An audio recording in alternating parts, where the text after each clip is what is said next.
Chapter 1, The Orphic Astral Archive. The House of Life, second floor. The second floor of the House of Life was dimly lit by flickering candles and floating orbs of light. Rows of ancient books and scrolls lined the walls, their spines cracked and faded from centuries of use. The air was thick with the scent of old parchment and incense, creating an atmosphere of solemnity and gravitas. In the center of the room, a large, worn table was strewn with papers and surrounded by 4 high-backed chairs. Orpheus, her dark olive skin glistening with a sheen of frustration, slammed her papers down onto the table. "This is ridiculous. 3 versions, and they're all garbage." Isaac Corey, ever the calm and analytical one, organized his papers with meticulous precision. His voice carried a hint of arrogance as he responded, "Let's not overreact. Each version has its strengths and weaknesses. We just need to refine them." Astremes leaned forward, his sharp eyes gleaming with sarcasm. "Refine them? The first one reads like a boring lecture. No one's going to sit through that." Hanamurasaki, her usually gentle demeanor hardened, shot back defensively. "At least it has structure, unlike the second version, which is all over the place." Orpheus threw up her hands in exasperation. "Structure? It's dull and lifeless. We need something that grabs attention, not puts people to sleep." Isaac Corey's voice grew colder. "We aim to educate. Maybe we need to balance that with engagement, but calling it garbage is excessive." Astremes' lips curled into a mocking smile. "The second version tries too hard to be clever. It's verbose and pretentious." Hanamurasaki's eyes narrowed. "Pretentious? At least it has personality, unlike the third version, which lacks any real content." Orpheus, unable to contain her frustration any longer, stood up and pointed an accusing finger at Isaac. "And you, always so sure of yourself, but your academic approach is killing any sense of story." Isaac Corey, standing to meet her gaze, retorted coldly, "And your impulsiveness is why we can't get anything done." Astremes stepped closer to Isaac, his voice low and dangerous. "Oh, here we go. The classic clash. Maybe if you two could stop bickering for a second, we might actually make progress." Hanamurasaki moved between them, her voice filled with anger. "You're one to talk, Astremes. All you do is criticize without offering any real solutions." Orpheus' voice rose to a yell. "This isn't getting us anywhere. We need to figure out how to blend engagement with doctrine, but all we do is fight." Isaac Corey's voice was tense, barely controlled. "Perhaps because some of us can't handle constructive criticism." Astremes, sneering, took another step forward. "Constructive? You've been nothing but condescending since we started." Hanamurasaki, desperately trying to keep the peace, cried out, "Enough! This is ridiculous. We're supposed to be a team." Orpheus' eyes blazed with intensity, her fists clenched at her sides. "We're tearing each other apart over this. None of these versions are perfect, but we can't keep fighting like this." Isaac Corey's voice was almost a whisper, strained with the effort to remain calm. "Then what do you suggest? We can't just magically create the perfect dialogue." Astremes' voice dripped with disdain. "Maybe we need to tear it all down and start from scratch." Hanamurasaki, her voice tinged with desperation, pleaded, "There has to be a way to combine our strengths without destroying each other." Suddenly, Orpheus went quiet, her eyes darting around the room. "Do you hear that? It's music, coming from somewhere." Isaac Corey, looking puzzled, strained to listen. "I don't hear anything. Are you sure?" Orpheus jumped up, her eyes wide with realization. "Shut up, all of you. We have to make an Orpheus." The room fell silent, the tension palpable as the weight of Orpheus' words sank in. They had reached a breaking point, and her declaration cut through the chaos, offering a glimmer of hope and a new direction. Chapter 2, Creating Orpheus. The House of Life, second floor.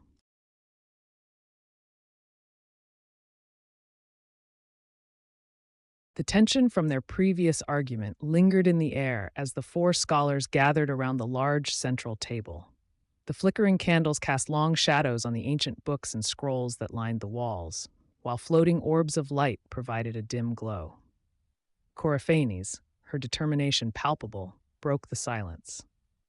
"All right, we need to figure out what our Orpheus should be like. Let's start with what we know. Isaac Corey nodded, his analytical mind already at work. Orpheus is a legendary figure known for his musical talent, his journey to the underworld, and his wisdom. We need to incorporate these elements. Astremes, ever critical, leaned forward. But we can't just rely on the myths. We need to make him practical and relevant to our needs. Hanamura Saki, always thoughtful, added he should also embody the Orphic principles and doctrines. We need to design him to help us understand and apply these ideas. Isaac Corey retrieved a book from a nearby shelf. Let's start with the texts. We need to gather all the relevant information on Orpheus and Orphic doctrines. Coryphanes grabbed a stack of scrolls. I'll look into his musical aspects and how his charm influenced others. Astremes opened a laptop, his fingers flying over the keys. I'll dig into the latest Orphic scholarship online. We need the most up-to-date information. Hanamura Saki laid out several papers, her eyes focused, and I'll focus on his emotional depth and the spiritual aspects of his journey. As they each delved into their research, the room filled with the sounds of pages turning and keys clicking. After a while, they regrouped, their notes and ideas spread out before them. Isaac Corey stood at a chalkboard, listing characteristics. We need Orpheus to be wise, logical, and knowledgeable about the Orphic doctrines. He should be able to guide us through our challenges. Coryphanes added with enthusiasm, he also needs to be charismatic and persuasive. His musical talent should symbolize his ability to harmonize our efforts. Astremes, ever the skeptic, scribbled notes. He must be critical and discerning, able to point out our flaws and help us improve. Hanamura Saki drew a sketch, her voice calm. And he should be compassionate and understanding, helping us connect on a deeper level and resolve our conflicts. Coryphanes, reflecting on their combined efforts, spoke with conviction. It's almost like we're creating a spirit or an entity to embody our ideals. Isaac Corey agreed. Yes, but it's crucial that he is rooted in practicality. We need him to be a metaphorical guide, not just a symbolic figure. Astremes challenged, but how do we ensure he remains relevant and not just an idealized version of what we want? Hanamura Saki responded calmly, by grounding him in our combined knowledge and experience. Each of us brings a unique perspective that will shape him. Isaac Corey stood, determination in his eyes. Let's compile our ideas and create a ritual to summon him. We need to channel our collective energy and intention. Coryphanes gathered the materials they would need.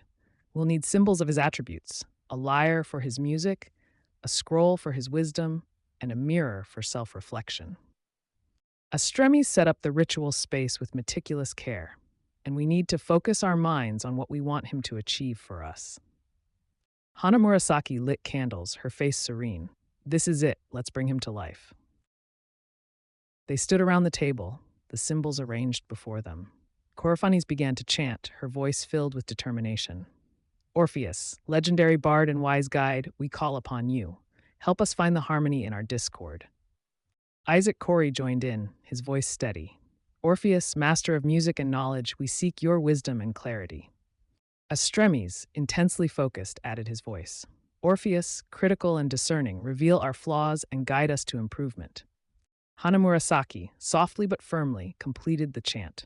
Orpheus, compassionate and understanding, help us connect and resolve our conflicts. The room grew still, the air thick with anticipation. The symbols began to glow softly, and a faint melody filled the space. The shadows seemed to coalesce, forming a figure in the center of the room. As the figure took shape, the melody grew stronger. Orpheus stood before them, his presence both reassuring and invigorating. His wild charm and confidence radiated from him, filling the room with a sense of hope and determination. Orpheus spoke, his voice smooth and powerful. Fear not, scholars of Orphic wisdom, I am here to help you. Together, we will find the way. The four scholars looked at each other, their previous discord replaced by a newfound unity and purpose. With Orpheus by their side, they felt ready to move forward and tackle the challenges that lay ahead. The chapter ended on this dramatic note, leaving the characters and the readers eager to see how Orpheus would guide them on their journey. Chapter 3: The Cosmogonic Rite of Creation. The House of Life, second floor. The room was thick with tension, the air heavy with anticipation. The ancient scrolls and books lining the walls seemed to whisper secrets of the past as the four scholars gathered around the central table. Orpheus stood before them, his presence radiating a blend of compassion and amusement. "Your struggles are not unique," Orpheus began, his voice weaving through the room like a gentle melody. "The act of creation is always fraught with challenges. Let me teach you the Orphic cosmogonic rite of creation, a process that will guide you through your artistic journey." Coryphanes, her frustration barely contained, was the first to speak. "We've been trying to build this work together, but we keep clashing. We can't agree on anything." Isaac Corey nodded, his voice heavy with resignation. "There's a lack of clear terms and structure, but we also struggle to maintain narrative and aesthetic interest." Astremes, critical as ever, added, "We need to find a balance between engaging storytelling and rigorous structure." Hanamura Saki, her voice soft and filled with anxiety, said, "I just want us to create something beautiful and meaningful, but it feels like we're falling apart." Orpheus listened, his eyes twinkling with understanding. "Creation is a divine act, fraught with challenges. The Orphic cosmogonic rite of creation can guide you through this process. Let's explore this together." As Orpheus began to weave his narrative, the scholars leaned in, captivated. The cosmogonic rite of creation brings you through 4 stages. The first stage is ruled by night, where chaos, ether, and darkness reside. Here we encounter Ananke, Kronos, Metis, Phanes, and Eros. These entities represent different aspects of the primordial chaos. The primal Ogdoad of Hermopolis includes 4 pairs: darkness, hidden wind, infinite space, and watery abyss. Together, they interweave and create an egg. Orpheus's voice softened, his words painting vivid images. From that egg hatches Phanes, the light. He has 4 eyes, wings fluttering all around, and he scatters the dark mist. He cleaves the egg in half, forming the heavens and the earth, the sun and the moon. Phanes joins with night, creating a cycle. Light warms and separates, while night cools and solidifies. This interplay is essential in creation. Isaac Corey, noting every word, glanced up. "Think of Genesis 1, the 6 days of creation. There are days of crafting containers and days of crafting content. The idea is that there's a cosmic paradigm at work, using the 4 elements, the 7 planets, the 3 Phanes, and especially the 12 zodiac." Coryphanes, her curiosity piqued, asked, "The zodiac are the center, the beating heart of this great spell?" Orpheus nodded, his smile warm. "Exactly. This zodiac spell likely originated with the Proto-Indo-Europeans, a system conceptualized alongside their complex language. The gods in this cosmology are metaphors for the artistic process, conceptualizing, outlining, and generating creatures, life on your little cosmos." Astremes, skeptical as always, questioned, "But how does this help us create our work?" Orpheus' eyes gleamed with amusement. "By understanding these stages and their symbolism, you can apply them to your creation process. The cosmogonic rite of creation is a metaphor for managing information and organizing your work." Turning to Hanamura Saki, Orpheus added, "Music is the ultimate high. It transcends and unites. Remember, the creation process is like crafting a song, each note and melody weaving together to form a beautiful whole." As Orpheus continued to explain the intricate details of the cosmogonic rite, his words seemed to reach out beyond the immediate conversation, subtly addressing the reader. He spoke of the primal joy and transcendence found in creating music, a universal truth that resonated deeply. "You've struggled with creating, perhaps due to fear or trauma, but remember, creation is your essence, your true calling. Embrace it once more. The joy it brings is unmatched." The scholars, now captivated by Orpheus's teaching, began to see their work in a new light. Orpheus turned to them with a mixture of sadness and determination. "Remember, creation is a divine act. Man is made in the image of God, because man creates his own cosmos like a god. Your work is your cosmos, and you are the demiurge." The scholars nodded, their earlier discord replaced with a sense of unity and purpose. Orpheus had guided them through the cosmogonic rite of creation, teaching them how to approach their work with both structure and passion. As the chapter drew to a close, Orpheus looked at each of them with wild charm and confidence. "Together, we will find the way. Fear not, for I am here to help you create your cosmos." The chapter ended on this powerful and hopeful note, with the characters and the reader feeling a renewed sense of purpose and determination.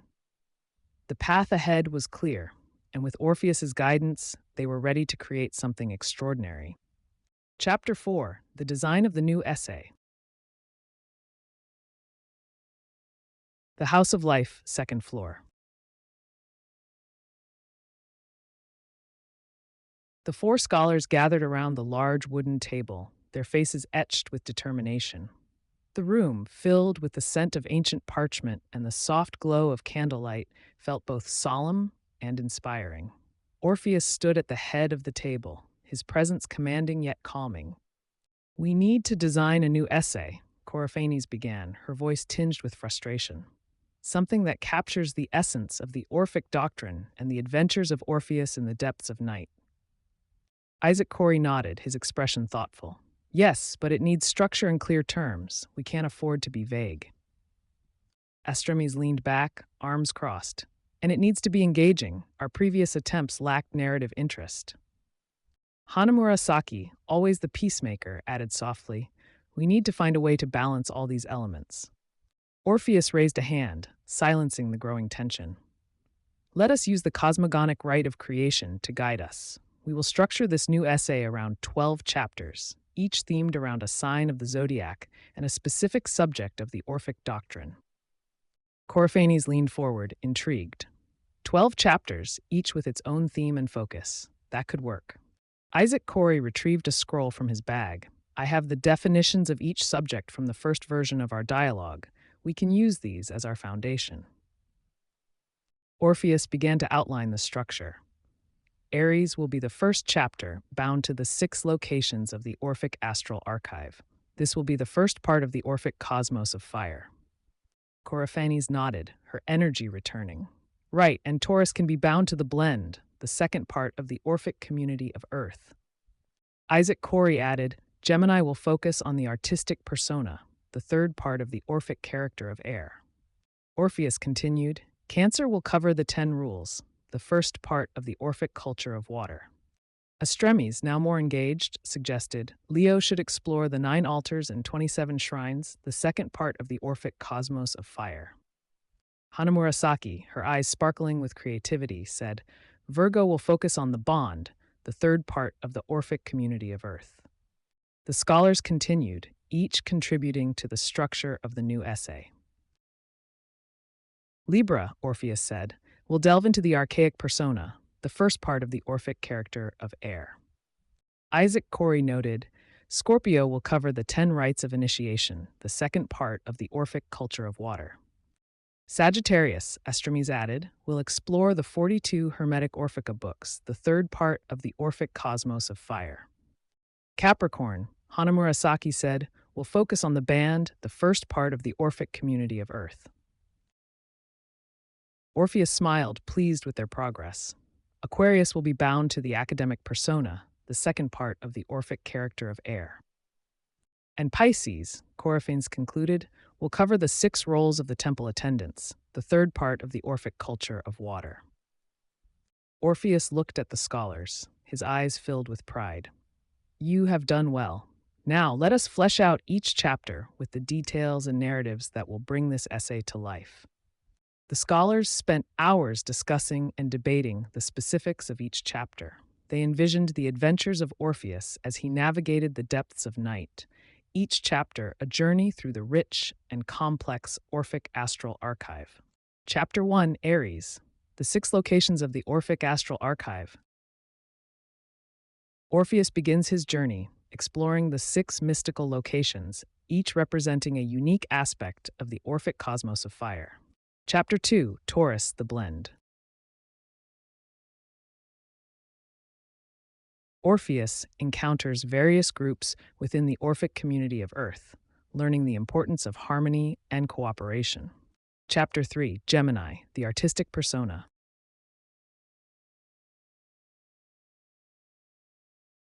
Orpheus delves into the realm of creativity, exploring the different facets of the artistic persona within the Orphic character of Air. Chapter 4, Cancer, the 10 rules.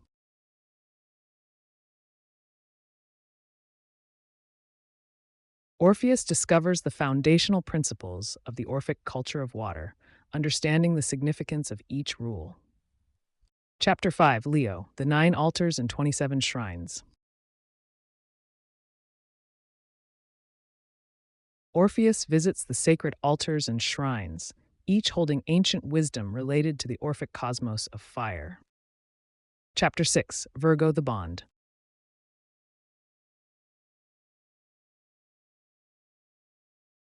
Orpheus forms deep connections with the members of the Orphic community of Earth, highlighting the power of personal relationships. Chapter 7, Libra the Archaic Persona.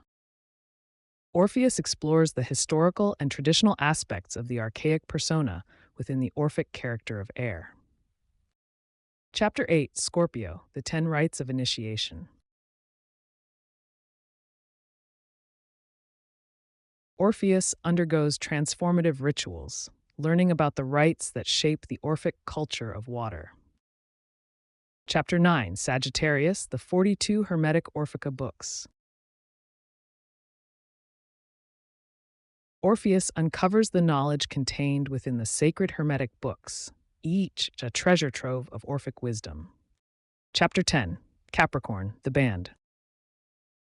Orpheus engages with the foundational group structures within the Orphic community of Earth, understanding their dynamics. Chapter 11, Aquarius, the Academic Persona. Orpheus navigates the intellectual and scholarly pursuits of the academic persona within the Orphic character of air. Chapter 12, Pisces, the 6 roles of the temple attendants. Orpheus learns about the roles and responsibilities of the temple attendants, crucial to the functioning of the Orphic culture of water. As the chapter drew to a close, the scholars felt a renewed sense of purpose.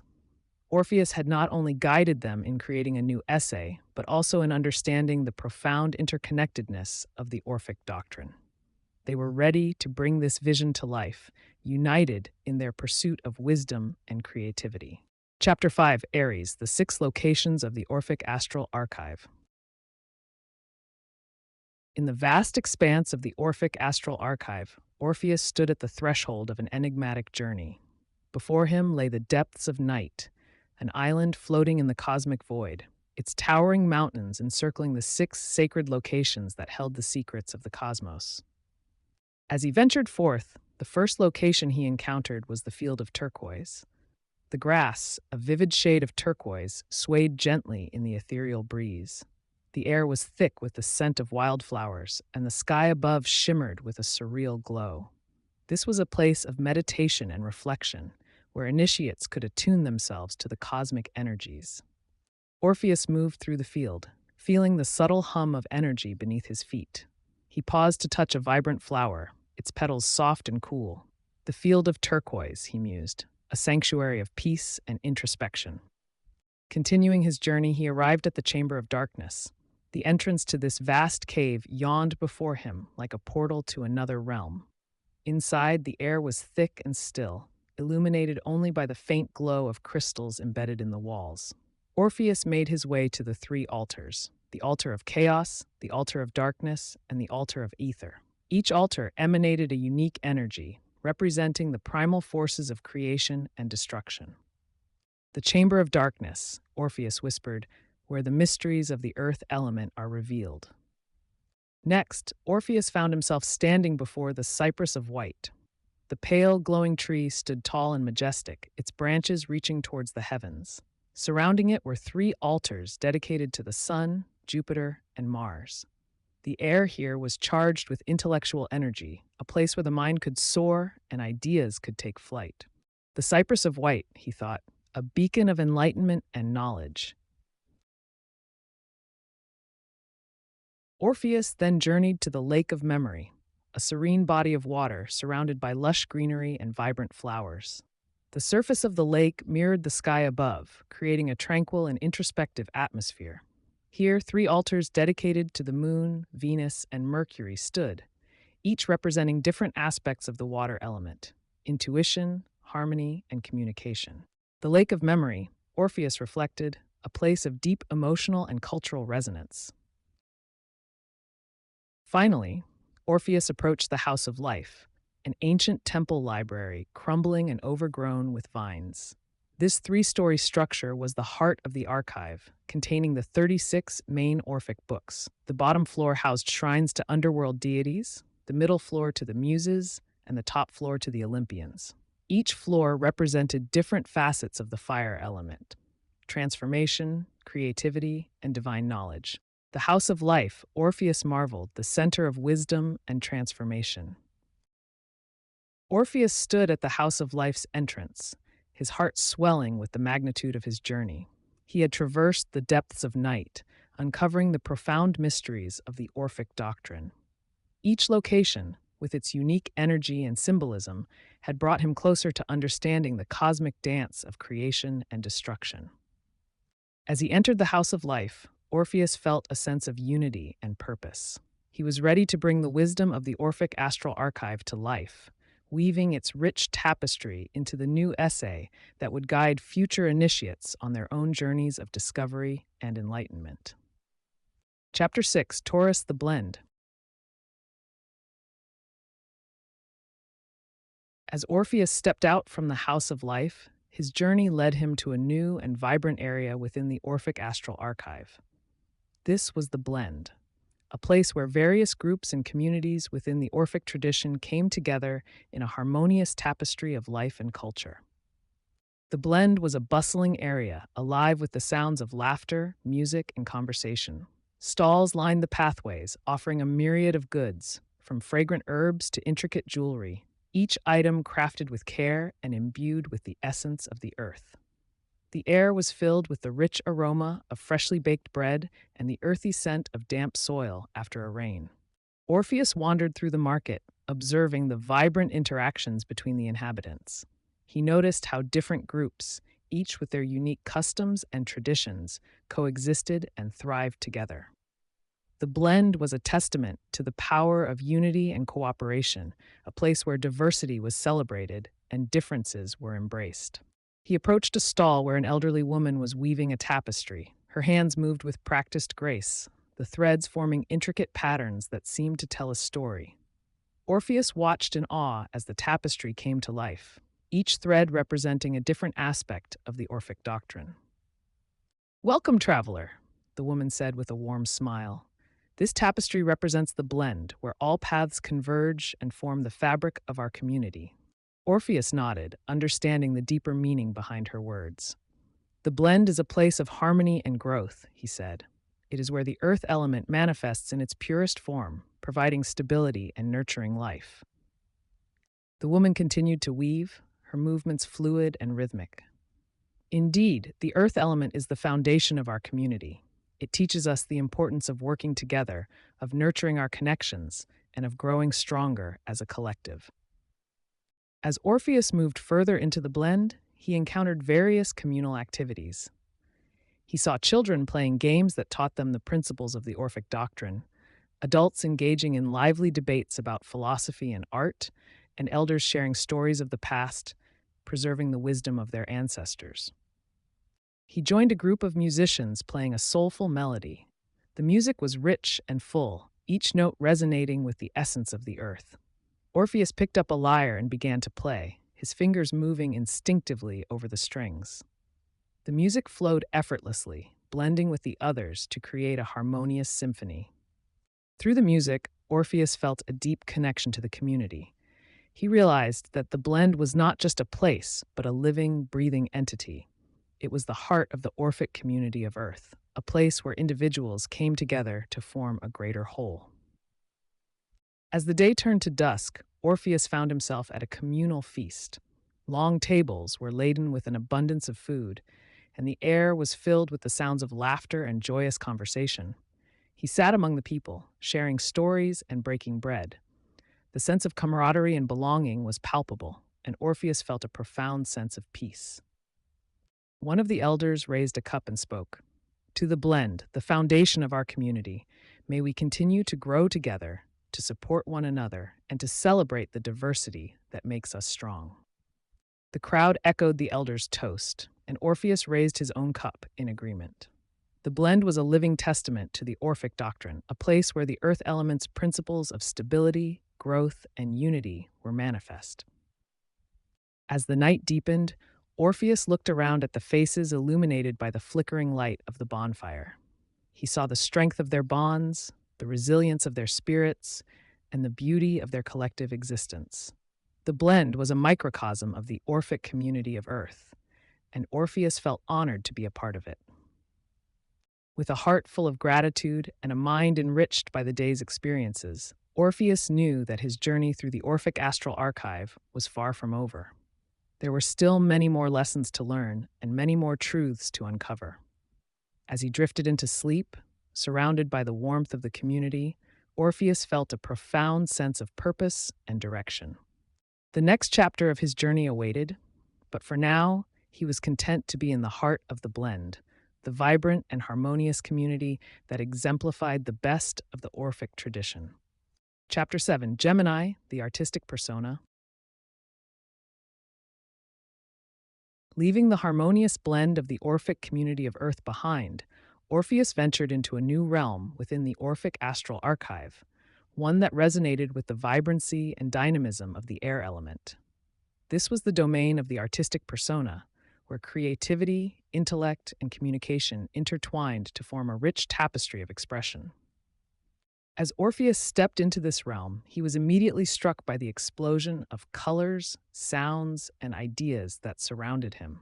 The air was alive with the hum of activity as artists, scholars, and thinkers engaged in their respective crafts.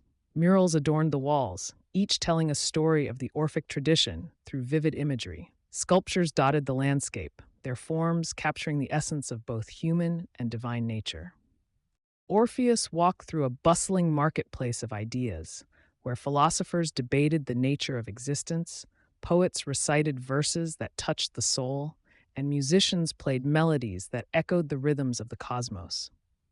He marveled at the sheer diversity of thought and expression, each individual contributing to the collective intellectual and creative wealth of the community.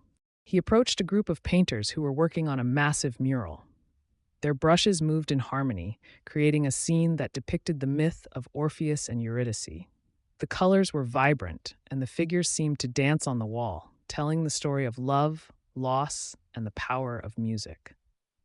"Welcome, traveler," one of the painters greeted Orpheus. "We are capturing the essence of the artistic persona, the part of our character that seeks to express the inexpressible." Orpheus nodded, his eyes taking in the details of the mural. "The artistic persona is the embodiment of our creative spirit," he said. "It is through art that we communicate our deepest truths and connect with the divine." The painter smiled. "Indeed, art is the language of the soul. It transcends words and speaks directly to the heart." Orpheus continued his exploration, moving towards a grand library where scholars were engrossed in their studies. The shelves were lined with books and scrolls, each containing the accumulated wisdom of the ages. Orpheus selected a tome at random and began to read. The words flowed like a river, carrying him through the history of the Orphic doctrine and the insights of its greatest thinkers. "The intellect is the guiding star of the artistic persona," Orpheus mused. "It is through knowledge and understanding that we unlock the mysteries of the universe." As he read, Orpheus felt a deep connection to the scholars around him. Their dedication to the pursuit of knowledge was palpable, and their discussions were filled with passion and intensity. They debated the nature of reality, the structure of the cosmos, and the principles of the Orphic doctrine, each contributing to the collective intellectual pursuit. Leaving the library, Orpheus wandered into a performance hall where a troupe of actors was rehearsing a play. The stage was alive with movement and emotion, as the actors brought to life the myths and legends of the Orphic tradition. Their performances were powerful, each gesture and word imbued with meaning. Orpheus watched, captivated by the intensity of the performance. "Through theater, we explore the human condition," he thought. "We confront our fears, celebrate our joys, and reflect on the nature of our existence." The director noticed Orpheus and approached him. "Theater is a mirror to the soul," she said. It allows us to see ourselves and each other more clearly. Orpheus nodded in agreement. It is through performance that we experience the full range of human emotions and connect with the deeper truths of our being. As the day turned to evening, Orpheus found himself at a communal gathering where artists, scholars, and performers came together to share their work. The atmosphere was electric, filled with creativity and inspiration. Orpheus listened to poets recite their latest verses, musicians play hauntingly beautiful melodies, and philosophers share their latest insights. In the midst of this gathering, Orpheus felt a profound sense of unity and purpose. The artistic persona was not just about individual expression, but about the collective journey of discovery and creation. It was through their shared efforts that the community explored the mysteries of existence and communicated their deepest truths. As the stars began to twinkle in the night sky, Orpheus stood in the center of the gathering, his heart full of inspiration. He raised his voice, speaking to the assembly. "The artistic persona is the breath of our spirit," he said. "It is through our creativity, intellect, and communication that we connect with the divine and with each other. Let us continue to explore, to create, and to inspire." The crowd responded with a chorus of agreement, their faces alight with passion and determination. Orpheus knew that his journey through the Orphic astral archive was far from over, but he felt a renewed sense of purpose and direction. The artistic persona had shown him the power of creativity and the importance of sharing their truths with the world. With a heart full of hope and a mind teeming with ideas, Orpheus prepared to continue his journey. The next chapter awaited, filled with new challenges and discoveries. But for now, he was content to bask in the glow of the artistic persona, the vibrant and dynamic heart of the Orphic character of air. Chapter 8, Cancer, the 10 Rules. Orpheus felt the call of Cancer, the domain of nurturing, protection, and communal bonds. This realm was about more than just care and compassion. It was about the rules that guided the community and ensured its well-being. With purpose in his step, he made his way through the House of Life to the second floor, seeking a secluded study area dedicated to Cancer. The study area was quiet and serene, filled with the soft glow of lanterns and the gentle rustle of parchment. The walls were adorned with symbols of nurturing, community, and protection: cradles, shields, and intertwined hands. As Orpheus entered, he felt a profound sense of peace and belonging. To his surprise and delight, he spotted a familiar face among the shelves of ancient scrolls and books. "Musaeus, what brings you here?" Orpheus called out, his voice filled with joy. Musaeus turned, a broad smile spreading across his face. "Orpheus, I could ask you the same. I've been sneaking around the depths of night, exploring these ancient mysteries. It's good to see a friendly face." Orpheus laughed, feeling a sense of camaraderie. "I'm here to reflect on the 10 rules that guide our community. Care to join me?" Musaeus nodded eagerly. "I'd love to. These rules are the foundation of our path." They found a comfortable spot by a large wooden table and began their discussion. "The first rule," Orpheus started, "is we are one. This reminds us of our unity. Each of our actions affects the whole." Musaeus nodded. "It's like a symphony. Each instrument must play in harmony for the music to resonate. We're all connected, and our strength comes from our unity." Orpheus smiled. "Exactly. And the second rule, we keep secrets, is about trust and respect within our community. It ensures that the mysteries and personal revelations shared are protected."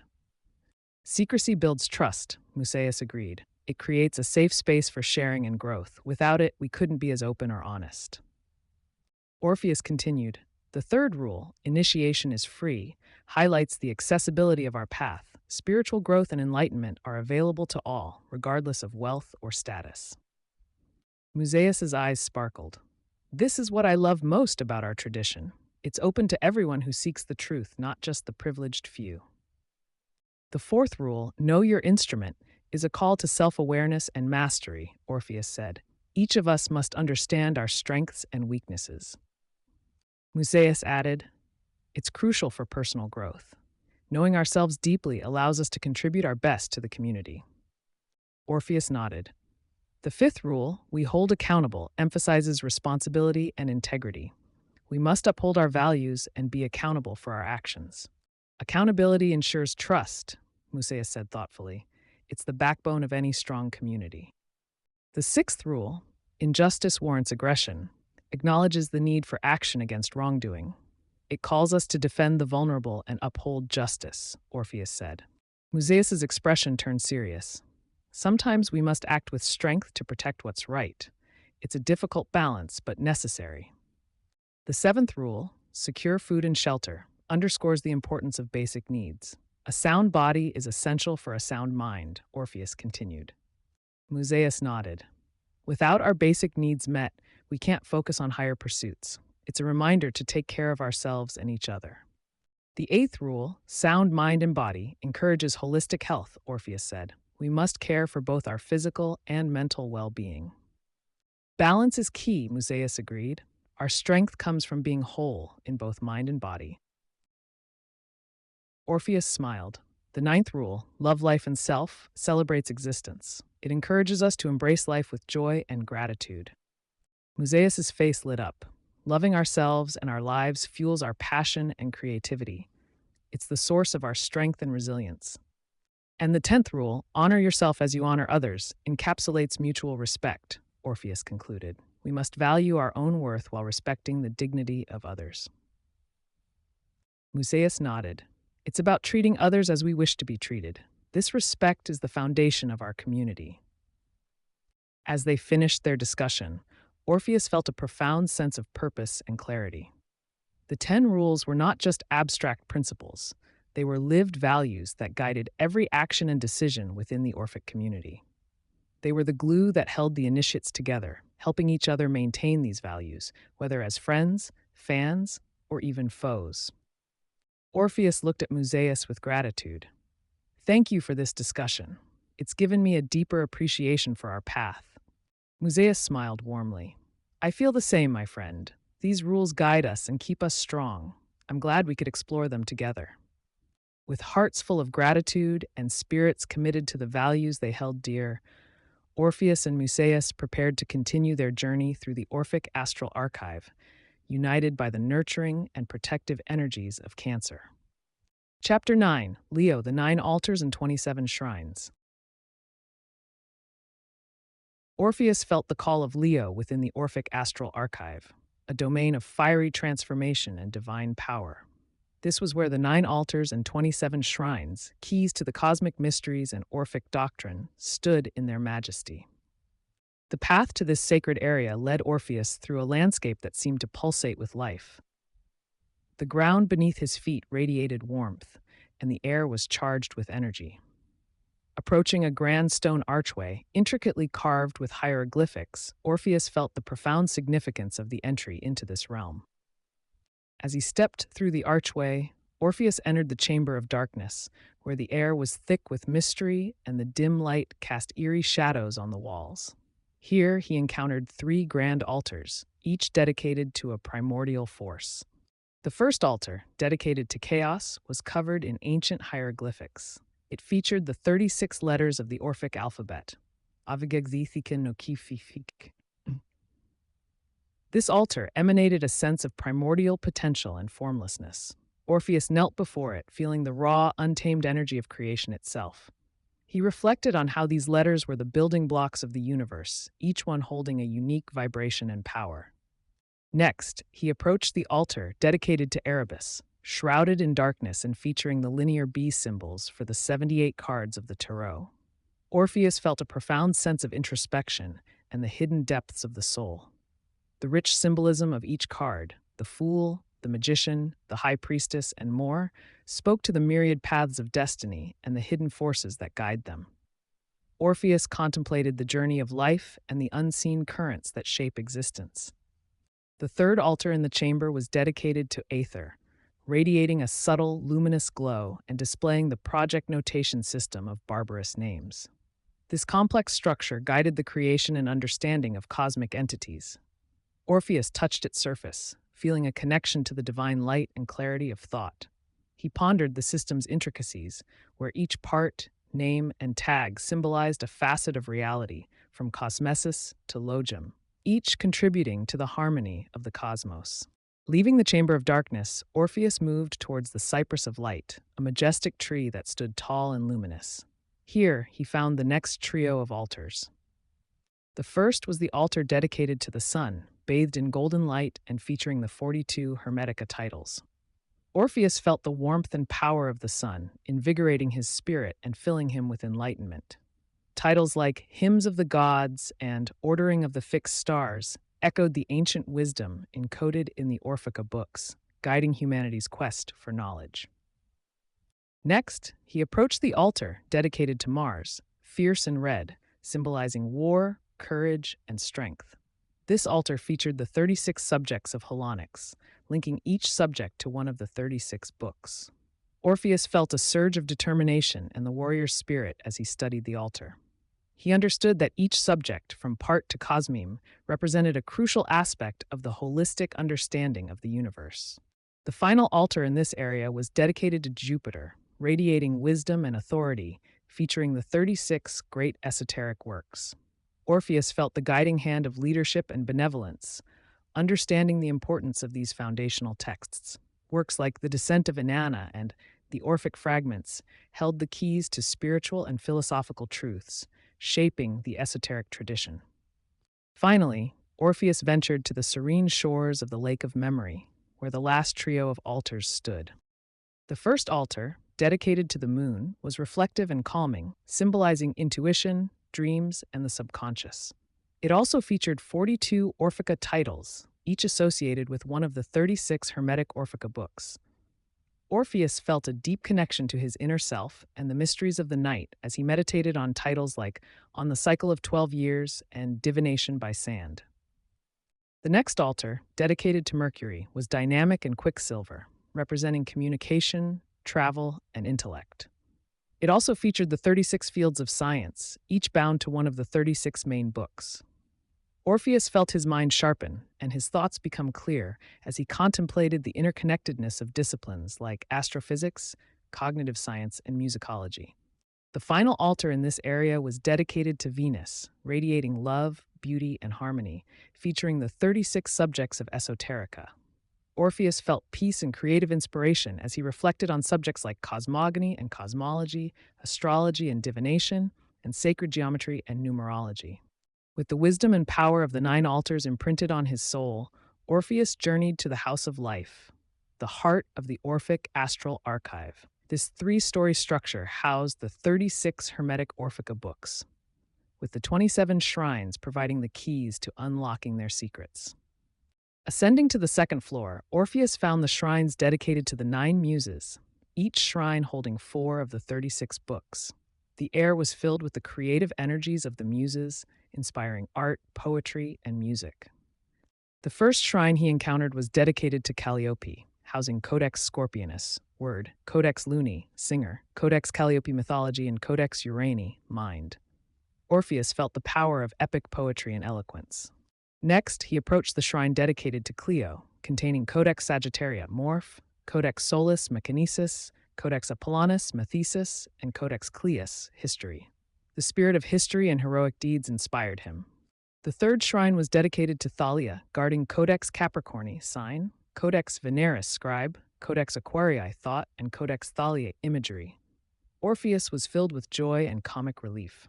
Moving on, he found the shrine dedicated to Terpsichore, holding Codex Leonis, being, Codex Martinis, stolist, Codex Terpsichores, dance, and Codex Piscium, task. The muse of dance inspired graceful movement and expression. Next was the shrine dedicated to Melpomene, housing Codex Virginis, place, Codex Stella, lots, Codex Jovis, prophet, and Codex Melpomen's, theater. Orpheus felt the weight of tragedy and profound storytelling. The sixth shrine was dedicated to Erato, guarding Codex Gaia, fortunes, Codex Librae, time, Codex Saturni, bearer, and Codex Erato, poetry. The muse of love poetry filled him with romantic inspiration. Continuing his journey, Orpheus found the shrine dedicated to Euterpe, containing Codex Terra, symbol, Codex Arietis, element, Codex Tauri, planet, and Codex Euterpes, music. Orpheus felt the music of the spheres and the harmony of creation. Next, he approached the shrine dedicated to Polyhymnia, holding Codex Geminorum, Zodiac, Codex Cancria, Deacon, Codex Aqua, Set, and Codex Polyhymnia, Sculpture. The muse of sacred hymns and spirituality guided him. The final shrine on this floor was dedicated to Urania, housing Codex Mercuria, Astrologer, Codex Eris, Structure, Codex Ignis, System, and Codex Urania, World Building. Orpheus contemplated the vast cosmos and the divine order. With the creative energies of the nine muses still resonating within him, Orpheus ascended to the third floor, where the shrines dedicated to the Olympian deities awaited. The atmosphere here was charged with divine energy, reflecting the presence of the highest gods. The first shrine he encountered was dedicated to Athena, housing Codex Areatus, Element, Codex Martinis, Stolist, and Codex Thalia, imagery. Orpheus felt the wisdom and strategic prowess of the goddess of wisdom. Next, he approached the shrine dedicated to Aphrodite, containing Codex Tauri, Planet, Codex Veneris, Scribe, and Codex Cleus, History. The beauty and love of Aphrodite filled the space. The third shrine was dedicated to Apollo, guarding Codex Geminorum, Zodiac, Codex Mercuria, Astrologer, and Codex Calliopes, Mythology. The light and truth of Apollo shone brightly. Moving on, he found the shrine dedicated to Hermes, holding Codex Lunae, Singer, Codex Cancrii, Deacon, and Codex Terpsichores, Dance. The wit and cunning of Hermes guided Orpheus. Next was the shrine dedicated to Zeus, housing Codex Solis, Mechanesis, Codex Leonis, Being, and Codex Melpomenes, Theater. The authority and power of Zeus were palpable. The sixth shrine was dedicated to Demeter, guarding Codex Virginis, Place, Codex Gaia, Fortunes, and Codex Erato, Poetry. The nurturing and life-giving energy of Demeter was evident. Continuing his journey, Orpheus found the shrine dedicated to Hephaestus, containing Codex Apollonus, Methesis, Codex Librae, Time, and Codex Euterpes, Music. The craftsmanship and creativity of Hephaestus inspired Orpheus. Next, he approached the shrine dedicated to Ares, holding Codex Scorpionus, Word, Codex Stelli, Lots, and Codex Polyhymni, Sculpture. The fierce and relentless spirit of Ares invigorated him. The ninth shrine was dedicated to Artemis, housing Codex Sagittaria, Morph, Codex Jovis, Prophet, and Codex Urania, World Building. The wild and untamed energy of Artemis guided his steps. Next, he found the shrine dedicated to Hestia, guarding Codex Capricorni, Sign, Codex Saturni, Bearer, and Codex Urani, Mind. The warmth and stability of Hestia's hearth brought comfort. The 11th shrine was dedicated to Hera, containing Codex Aquaria, Thought, Codex Terra, Symbol, and Codex Aqua, Set.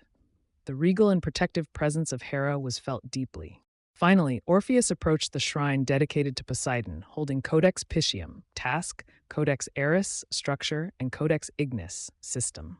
The powerful and unpredictable nature of Poseidon surged within him. As Orpheus completed his journey through the 9 altars and 27 shrines, he felt a profound sense of empowerment and enlightenment. The energies of the altars and shrines had infused him with wisdom, strength, and inspiration, guiding him on his path. He knew that the lessons he had learned in the realm of Leo would be invaluable as he continued his journey through the Orphic astral archive. With a heart full of gratitude and a spirit ablaze with divine energy, Orpheus prepared to face the next chapter of his cosmic quest. Chapter 10, Virgo, the Bond. Orpheus felt the pull of Virgo, the realm that emphasized meticulousness, service, and the bonds that unite all things. This domain was both grounding and transformative, focusing on the details that knit the cosmos together. With purpose in his step, he made his way through the pathways of the House of Life, climbing the staircase to the 3rd floor, where the Olympian deities resided. His destination was beyond their shrines, to a section known as the Bond. This area was dedicated to the connections and relationships that define the Orphic community of Earth. The air here was filled with a serene and focused energy, a testament to the meticulous care that Virgo embodies. As Orpheus entered the Bond section, he was immediately struck by its atmosphere. The walls were adorned with frescoes depicting various symbols of interconnection, vines intertwining, threads weaving through intricate tapestries, and rivers converging into a single powerful stream. Each image seemed to pulse with life, emphasizing the intricate and essential bonds that held the universe together. Orpheus paused before a fresco showing a healer tending to the sick, a clear representation of Virgo's archetype. It wasn't just about order and service, but about the profound connections that underlie all aspects of life. He was joined by the scholars who were equally captivated by the scene. Coryphanes, what do you see here? Orpheus asked, his voice soft yet commanding. Coryphanes, ever analytical, stepped closer to the fresco. I see the essence of Virgo's attention to detail and care. The healer isn't just treating symptoms, they are forging a connection with the patient, understanding the root cause. It's a meticulous process, much like our task. Isaac Corey nodded thoughtfully. Indeed, Virgo teaches us the importance of precision. Every detail matters. In our new essay, we must ensure that each part is carefully considered and connected. Astremes, always critical yet constructive, added, but we must also remember that it's not just about being meticulous. It's about how these details contribute to the whole. Each thread in a tapestry is important, but it's the complete picture that gives it meaning. Hanamura Saki, sensitive and supportive, smiled gently. And it's about service. Virgo's dedication to helping others is something we must embody. Our work should not just be precise, it should serve to enlighten and connect with our readers. Orpheus listened to their insights, feeling a profound sense of unity among the group. You're all correct. Virgo's energy is about more than just the details. It's about the bonds those details create. It's about service and connection, ensuring that every part contributes to the greater whole.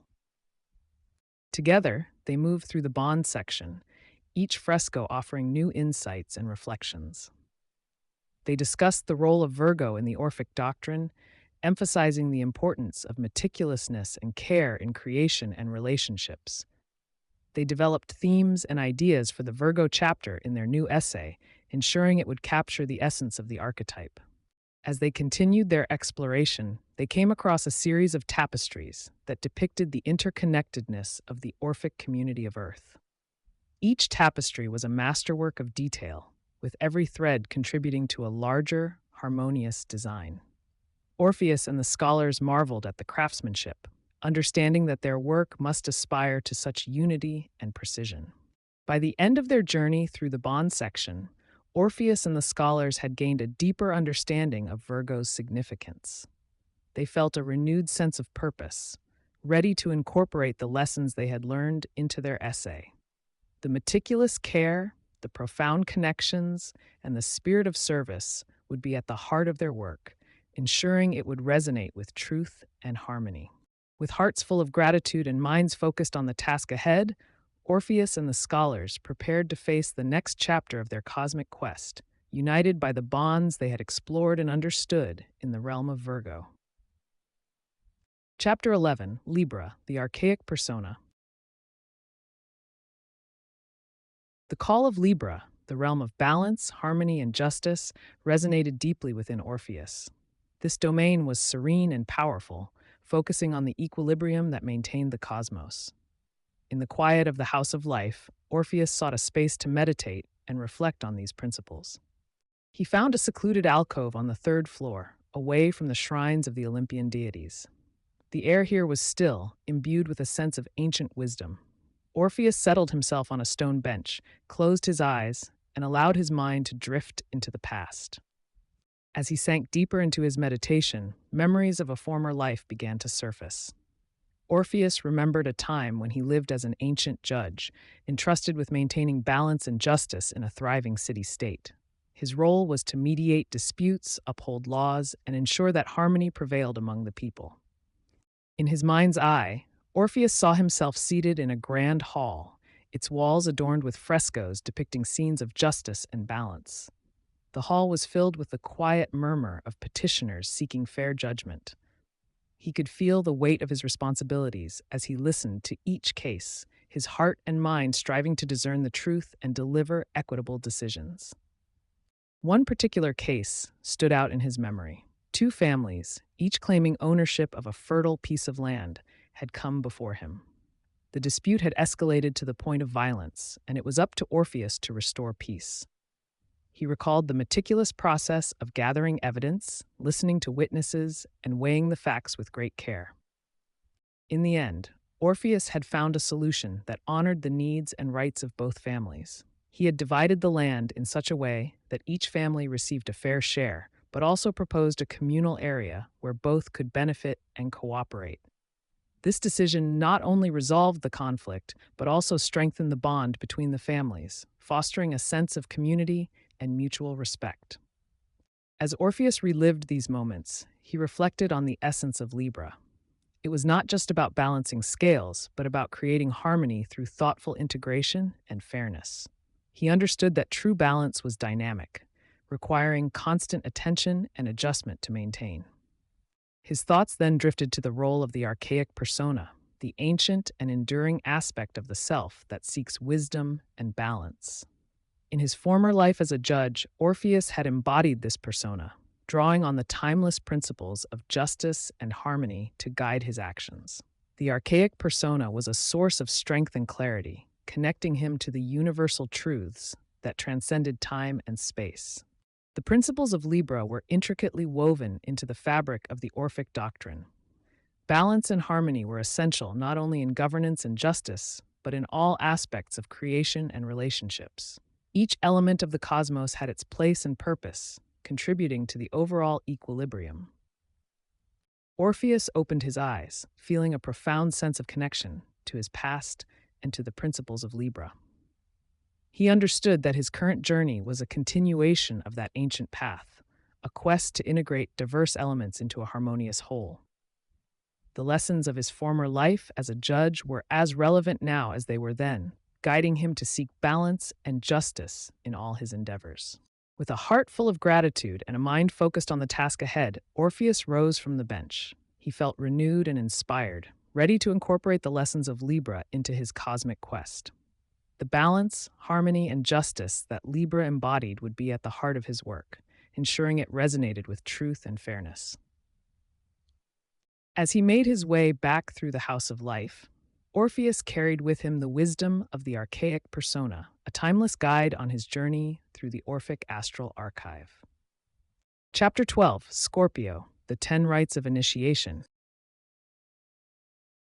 Orpheus felt the call of Scorpio, the realm of deep transformation, intense emotions, and profound mysteries. This domain was both shadowy and enlightening, focusing on the rites of initiation that led to spiritual rebirth. With purpose in his step, he made his way through the pathways of the House of Life, ascending to the 3rd floor where the Olympian deities resided. His destination was a secluded section of the floor, an area dedicated to the intense and transformative energies of Scorpio. As he entered this mystical space, Orpheus was immediately enveloped by an atmosphere thick with mystery and power. The walls were adorned with symbols of transformation and initiation, and the air was charged with an almost palpable energy. Orpheus paused before a series of carved stone pillars, each representing one of the 10 rites of initiation. These rites were crucial to the Orphic tradition, guiding initiates through stages of spiritual awakening and transformation. The pillars stood as silent guardians of ancient wisdom, their surfaces etched with intricate designs and inscriptions.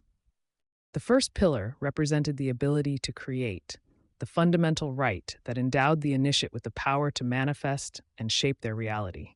Orpheus recalled the thrill of this initiation, the sense of control and responsibility it instilled. Creation was the first step in any transformative journey, a process that began within the self and extended outward into the world.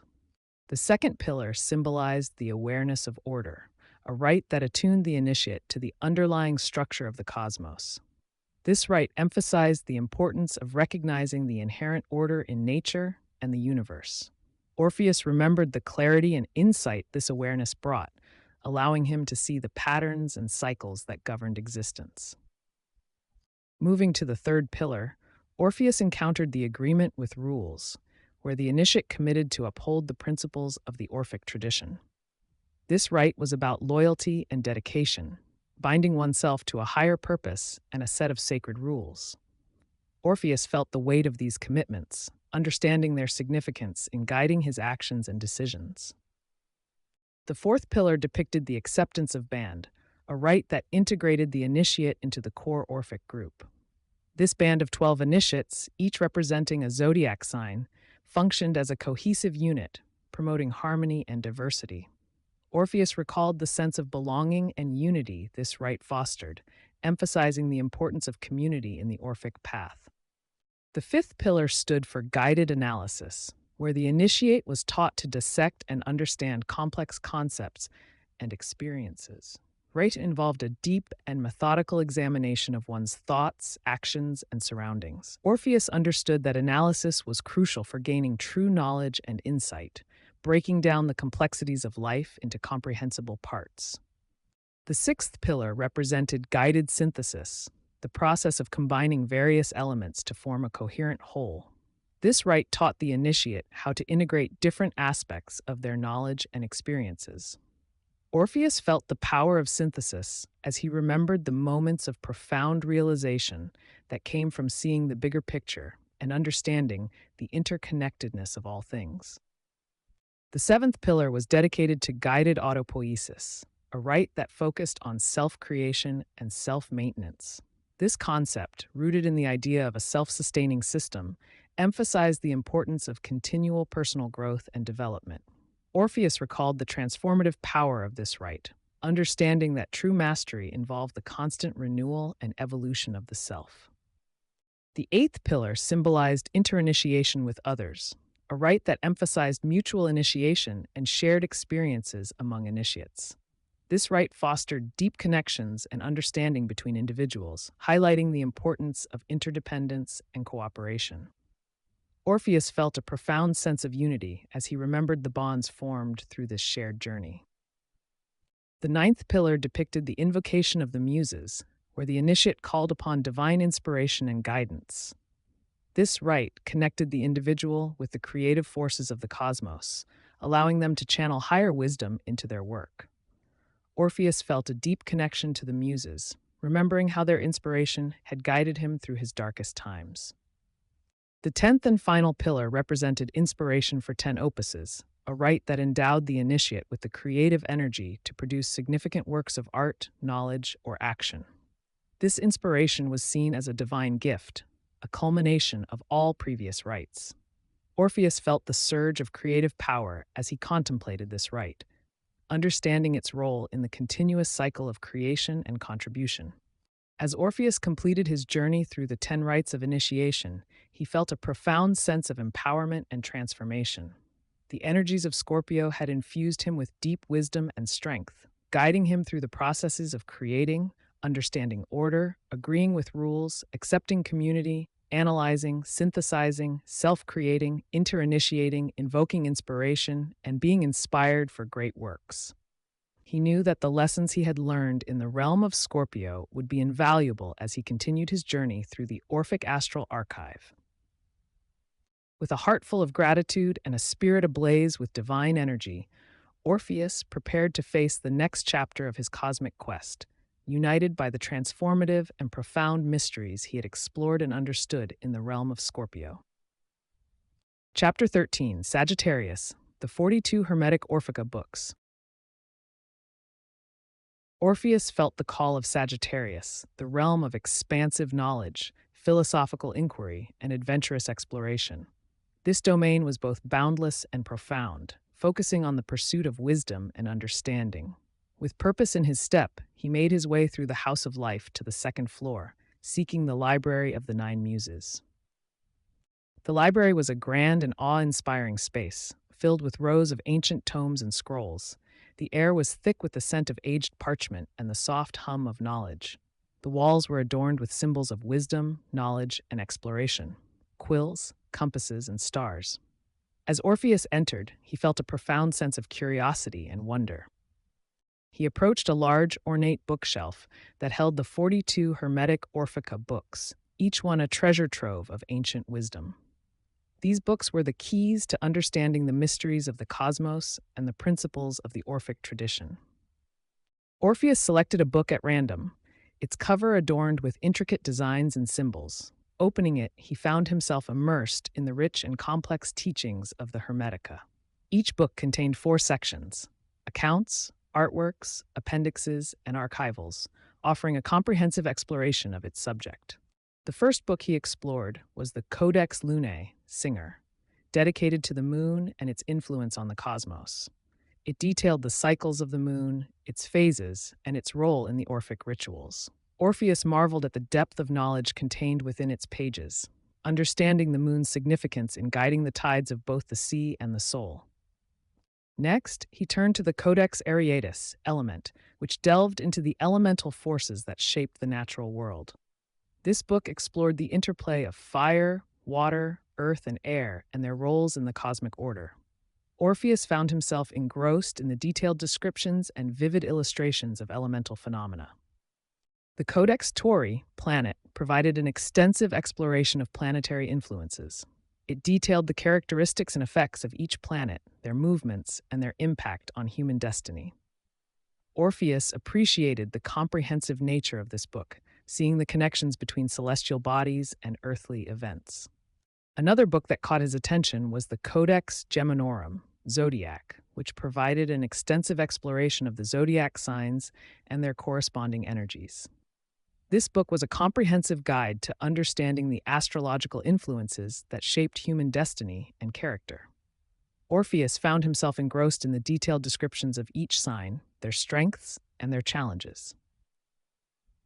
The Codex Mercurii, Astrologer, was a treatise on the practice of astrology. It detailed the techniques and tools used by Orphic astrologers to chart the heavens and interpret the stars. Orpheus marveled at the precision and depth of astrological knowledge, seeing how the movements of celestial bodies influenced earthly events. Next, he explored the Codex Cancri, Decan, which focused on the division of the zodiac into decans. This book provided detailed descriptions of each decan's characteristics and influence, offering a more nuanced understanding of astrological signs. Orpheus appreciated the depth of insight this book provided, enhancing his understanding of the zodiac. The Codex Veneris, Scribe, celebrated the art of writing and its role in preserving wisdom. It detailed the techniques of ancient scribes, the materials they used, and the importance of written records in the Orphic tradition. Orpheus felt a deep connection to the scribe's craft, understanding its significance in transmitting knowledge across generations. The Codex Terra, Symbol, explored the symbolic language of the Orphic tradition. It detailed the meanings and interpretations of various symbols, their origins, and their uses in rituals and teachings. Orpheus found the study of symbols fascinating, seeing them as keys to unlocking deeper layers of meaning. The Codex Solis Mechanesis was dedicated to the sun and its mechanical principles. It detailed the sun's role in the cosmic order, its influence on life, and its symbolic significance in Orphic rituals. Orpheus appreciated the blend of scientific and mystical perspectives in this book. The Codex Leonis Being explored the nature of existence and the essence of being. It delved into philosophical inquiries about life, consciousness, and the soul. Orpheus found the philosophical discussions enriching, offering profound insights into the nature of reality. Next, he turned to the Codex Virginis, Place, which detailed sacred places and their significance in the Orphic tradition. This book provided descriptions of temples, sanctuaries, and other sacred sites, explaining their roles in rituals and spiritual journeys. Orpheus was captivated by the rich descriptions and historical contexts of these places. The Codex Librae, Time, explored the concept of time in the Orphic tradition. It detailed the cycles of time, the significance of temporal rituals, and the philosophical interpretations of time's passage. Orpheus found the exploration of time fascinating, seeing it as a fundamental aspect of the cosmic order. As Orpheus immersed himself in these texts, he noticed a figure moving quietly among the shelves. To his surprise, it was the Monkey King from Journey to the West, also known as Sun Wukong. The Monkey King approached with a curious expression. "Orpheus, what a surprise to find you here," Sun Wukong exclaimed. "Sun Wukong, what brings you to this library?" Orpheus asked, delighted.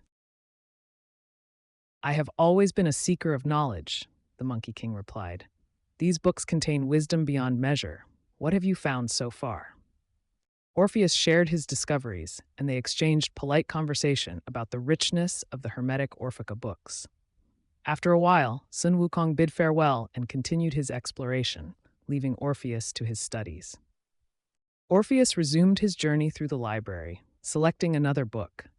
The Codex Scorpionis, Word, delved into the power of words and language.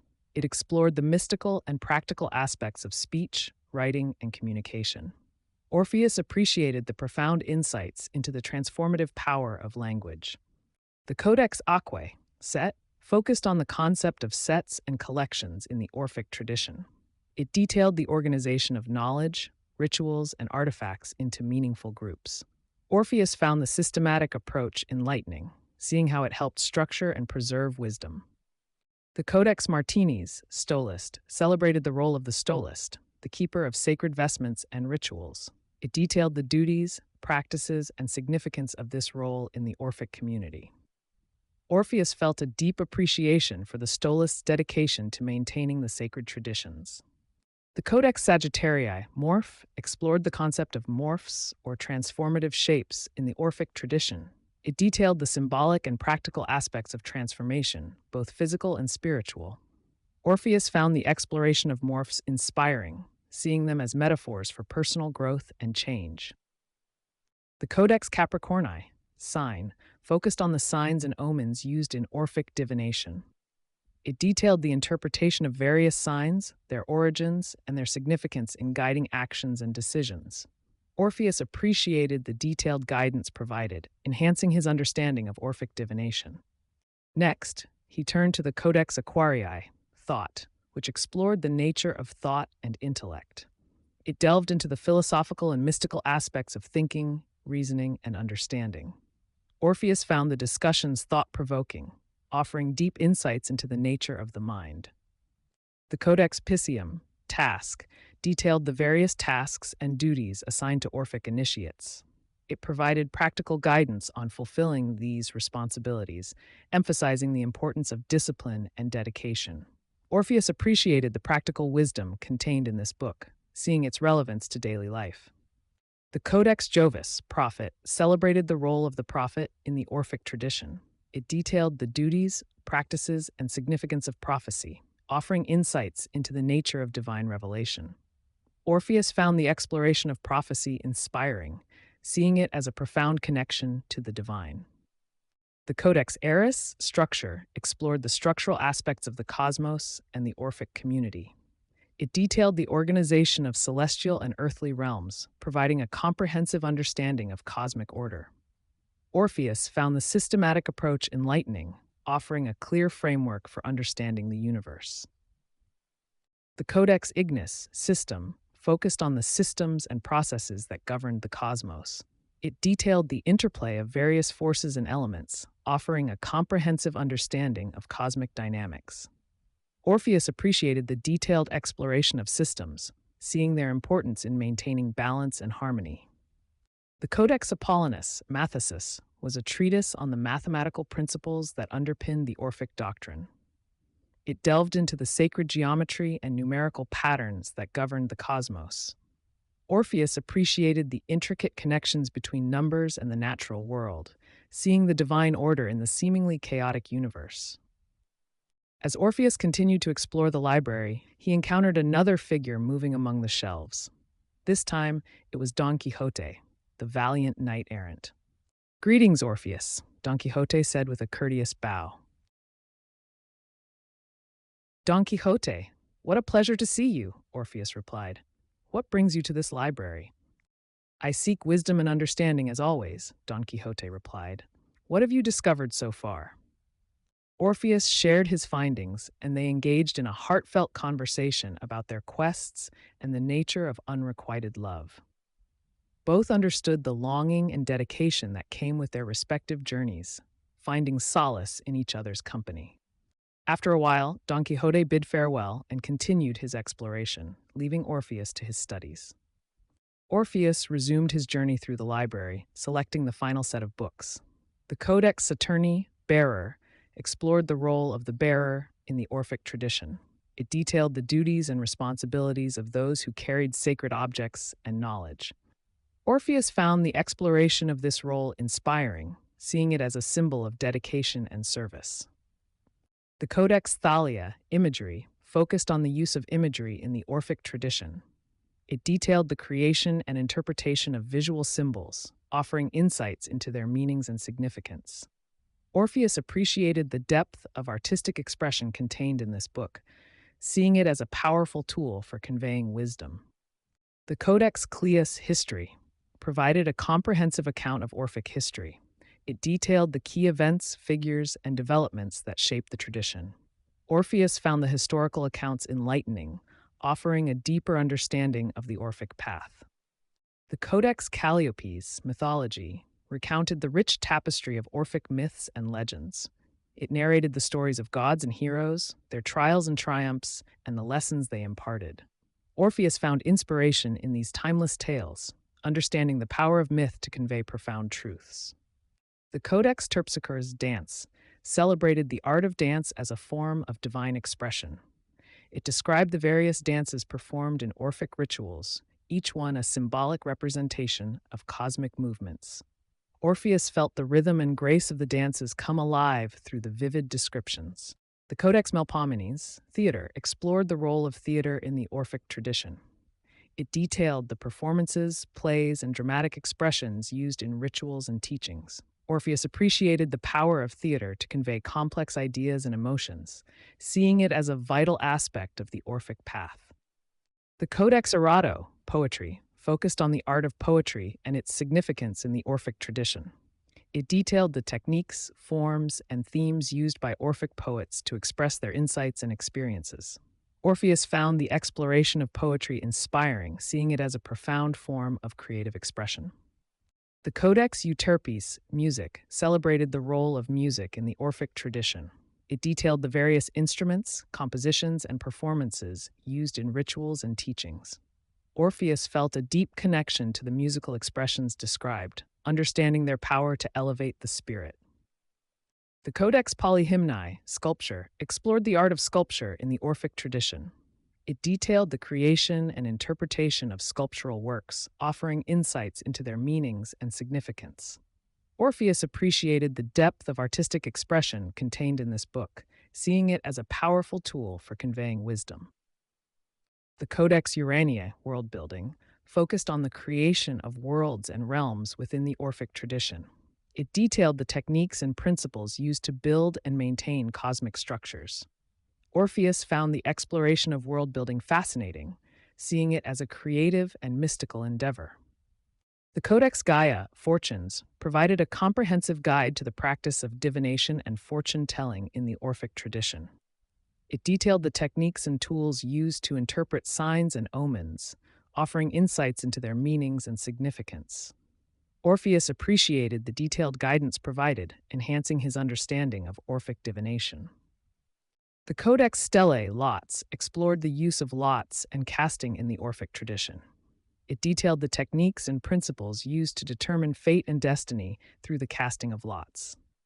Orpheus found the exploration of this practice enlightening, seeing it as a powerful tool for understanding the cosmic order. The Codex Urani, Mind, focused on the nature of the mind and consciousness in the Orphic tradition. It detailed the philosophical and mystical aspects of mental processes, offering deep insights into the nature of thought and awareness.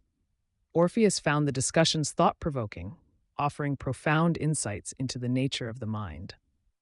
As Orpheus completed his exploration of the 36 Hermetic Orphica books, he felt a profound sense of wisdom and understanding. Each book had offered a unique perspective on the Orphic tradition, deepening his knowledge and enriching his journey. With a heart full of gratitude and a mind brimming with new insights, Orpheus closed the final book and looked around the library with renewed appreciation. The 42 Hermetic Orphica books were not just repositories of ancient wisdom. They were living guides that illuminated the path of the Orphic journey. Orpheus knew that the lessons he had learned in the realm of Sagittarius would be invaluable as he continued his exploration of the Orphic astral archive. The expansive and philosophical energies of Sagittarius had deepened his understanding of the importance of wisdom, knowledge, and exploration. With a spirit inspired by the boundless quest for truth, Orpheus prepared to face the next chapter of his cosmic quest, united by the adventurous and philosophical energies he had explored and understood in the realm of Sagittarius. Chapter 14, Capricorn, the Band. Orpheus felt the call of Capricorn, the realm of discipline, structure, and ambitious pursuit. This domain was about more than just hard work and perseverance. It was about the collective effort and commitment to a higher purpose. With determination in his step, he made his way through the House of Life to the second floor, returning to the Library of the Nine Muses. The library was a grand and orderly space, filled with rows of ancient tomes and scrolls. The air was thick with the scent of aged parchment and the quiet hum of focused study. The walls were adorned with symbols of discipline, structure, and ambition: mountain peaks, climbing vines, and steadfast goats. As Orpheus entered, he felt a profound sense of purpose and clarity. He approached a large, ornate bookshelf that held the texts and scrolls dedicated to Capricorn. These works were the keys to understanding the disciplined and structured approach that underpinned the Orphic tradition. Orpheus selected a text that caught his eye, its cover adorned with intricate designs and symbols. As he began reading, Orpheus learned that the concept of the Orphic band was integral to the community's operations. A band consisted of up to 12 members, each representing a different zodiac sun sign. These bands were the main groups of Orphic operation, embodying the collective effort and discipline central to the Orphic path. Orpheus decided to learn more by experiencing 4 uniquely themed Orphic bands. The first band he visited was dedicated to artistic expression. Each member of this band used their artistic talents to explore and express the mysteries of the cosmos. The Aries member led with fiery passion, while the Taurus member grounded their creativity in earthy realism. The Gemini member brought duality and communication, and the Cancer member infused their art with deep emotion and nurturing care. The members of this artistic band collaborated on grand murals and intricate sculptures, each piece reflecting the unique energy of their respective signs. Orpheus was struck by how their collective creativity produced works of profound beauty and meaning, illustrating the power of unity and shared vision. Next, Orpheus visited a band focused on scholarly pursuits. This band was dedicated to the study and preservation of ancient texts and knowledge. The Leo member, with their natural leadership, organized the group's efforts, while the Virgo member ensured meticulous attention to detail. The Libra member brought balance and harmony to their discussions, and the Scorpio member delved into the deeper, hidden meanings of their studies. In this scholarly band, Orpheus saw the importance of intellectual rigor and collaborative learning. The members' diverse perspectives enriched their understanding, and their disciplined approach ensured the preservation and dissemination of valuable knowledge. The third band Orpheus encountered was centered around ritual and ceremony. Each member played a specific role in conducting the sacred rites that connected the community to the divine. The Sagittarius member brought enthusiasm and a sense of adventure to their rituals, while the Capricorn member provided the necessary structure and discipline. The Aquarius member introduced innovative elements, and the Pisces member added a mystical, intuitive touch. Observing this ritualistic band, Orpheus appreciated the meticulous planning and execution required to perform their ceremonies. The harmonious blend of tradition and innovation created a powerful and transformative spiritual experience for the community. Finally, Orpheus visited a band focused on practical service and support. This band ensured the well-being of the Orphic community, providing food, shelter, and care for all members. The Aries member led with initiative and courage. The Cancer member offered nurturing and compassion. The Virgo member handled logistics with precision, and the Capricorn member oversaw the overall structure and efficiency. In this service-oriented band, Orpheus witnessed the profound impact of collective effort on the community's well-being. The members' dedication and cooperation ensured that everyone's basic needs were met, allowing the community to thrive and pursue higher spiritual goals. Reflecting on his experiences with these 4 bands, Orpheus gained a deeper understanding of the importance of structure, discipline, and collective effort in the Orphic tradition. Each band, though different in focus, exemplified the qualities of Capricorn: determination, organization, and a commitment to a higher purpose. With a heart full of gratitude and a mind brimming with new insights, Orpheus prepared to incorporate these lessons into the new essay. The teachings of Capricorn had deepened his appreciation for the power of unity and shared effort, inspiring him to continue his journey through the Orphic astral archive with renewed determination and purpose. Chapter 15, Aquarius, the academic persona. Orpheus felt the call of Aquarius, the realm of innovation, intellect, and humanitarian ideals. This domain was about more than just knowledge and progress. It was about using these tools to uplift and benefit the community. With curiosity in his step, he made his way through the House of Life to the second floor, returning to the Library of the Nine Muses.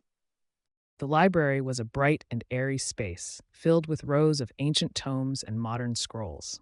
The air was alive with the energy of intellectual pursuit and discovery. The walls were adorned with symbols of innovation, intellect, and humanitarian ideals, light bulbs, books, and interlinked hands. As Orpheus entered, he felt a profound sense of curiosity and excitement. He approached a large, ornate bookshelf that held the texts and scrolls dedicated to Aquarius. These works were the keys to understanding the innovative and forward-thinking approach that underpinned the Orphic tradition. Orpheus selected a text that caught his eye, its cover adorned with intricate designs and symbols. As he began reading, he was interrupted by raised voices coming from a nearby alcove. Curious, Orpheus followed the sound and found two scholars in the midst of a heated argument. One was the kid, a playful and curious individual who exuded a childlike wonder. The other was the teen, belligerent and protective, embodying the tumultuous nature of adolescence. "You never take anything seriously," the teen shouted, his face red with frustration. "You're always playing around and never focusing on what's important." The kid pouted and crossed his arms.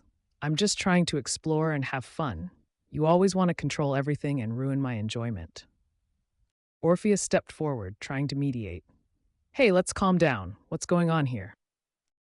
The teen turned to Orpheus, his eyes blazing. "This kid doesn't understand the importance of discipline and focus. He's always messing around, and it's frustrating." The kid looked up at Orpheus with wide, innocent eyes. "I just want to learn and explore in my own way. The teen is always so harsh on me." Orpheus tried to defend the kid. "There's value in both approaches. Curiosity and playfulness can lead to important discoveries, just as discipline and focus can." The teen sighed, running a hand through his hair. "I know that. But I also know that without structure and guidance, the kid won't reach his full potential. I'm just trying to look out for him." The kid pouted again, his eyes welling up with tears. "He only wants to control me, but deep down, I know he cares. He's trying to protect me, even if it feels like rejection sometimes." Orpheus watched the dynamic between the two, seeing the complexity of their relationship. The teen's protective nature was driven by a desire to help the kid grow, but his approach was harsh and often felt like rejection. The kid's playful curiosity was essential for innovation, but without guidance, it could lead to chaos. Reflecting on their interaction, Orpheus saw a profound lesson in the nature of Aquarius. The academic persona embodied both the childlike curiosity and the disciplined intellect needed for true innovation. The kid and the teen represented the dual aspects of growth, exploration and protection, freedom and structure. Orpheus thought about the role of Aquarius in the Orphic doctrine. It was about balancing these dualities, using intellectual exploration to advance the collective well-being while maintaining the structure and discipline necessary for progress. The innovative and forward-thinking nature of Aquarius was not just about individual achievement. It was about using knowledge to benefit others and foster a harmonious community. As the argument subsided, the teen placed a hand on the kid's shoulder. "I'm sorry if I come off too harsh. I just want you to succeed." The kid sniffled and nodded. "I understand. I'll try to be more focused, but please don't stifle my curiosity." Orpheus smiled, feeling a sense of resolution. "You both have important roles to play. Together, you can achieve great things." With a heart full of gratitude and a mind brimming with new insights, Orpheus prepared to incorporate these lessons into the new essay. The teachings of Aquarius had deepened his appreciation for the power of intellect and innovation, and the importance of balancing exploration with structure. Inspired by the dynamic between the kid and the teen, he continued his journey through the Orphic astral archive with a renewed sense of purpose and vision. Chapter 16, Pisces, the Six Roles of the Temple Attendants. Orpheus felt the call of Pisces, the realm of intuition, compassion, and spiritual service. This domain was about more than just mystical experiences. It was about using one's spiritual gifts to serve and uplift the community. With a sense of serene curiosity, he made his way through the House of Life to the second floor, returning to the Library of the Nine Muses.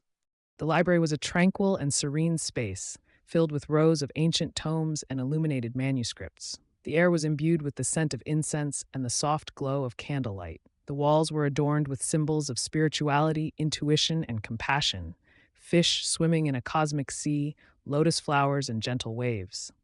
As Orpheus entered, he felt a profound sense of peace and reflection. He approached a large, ornate bookshelf that held the texts and scrolls dedicated to Pisces.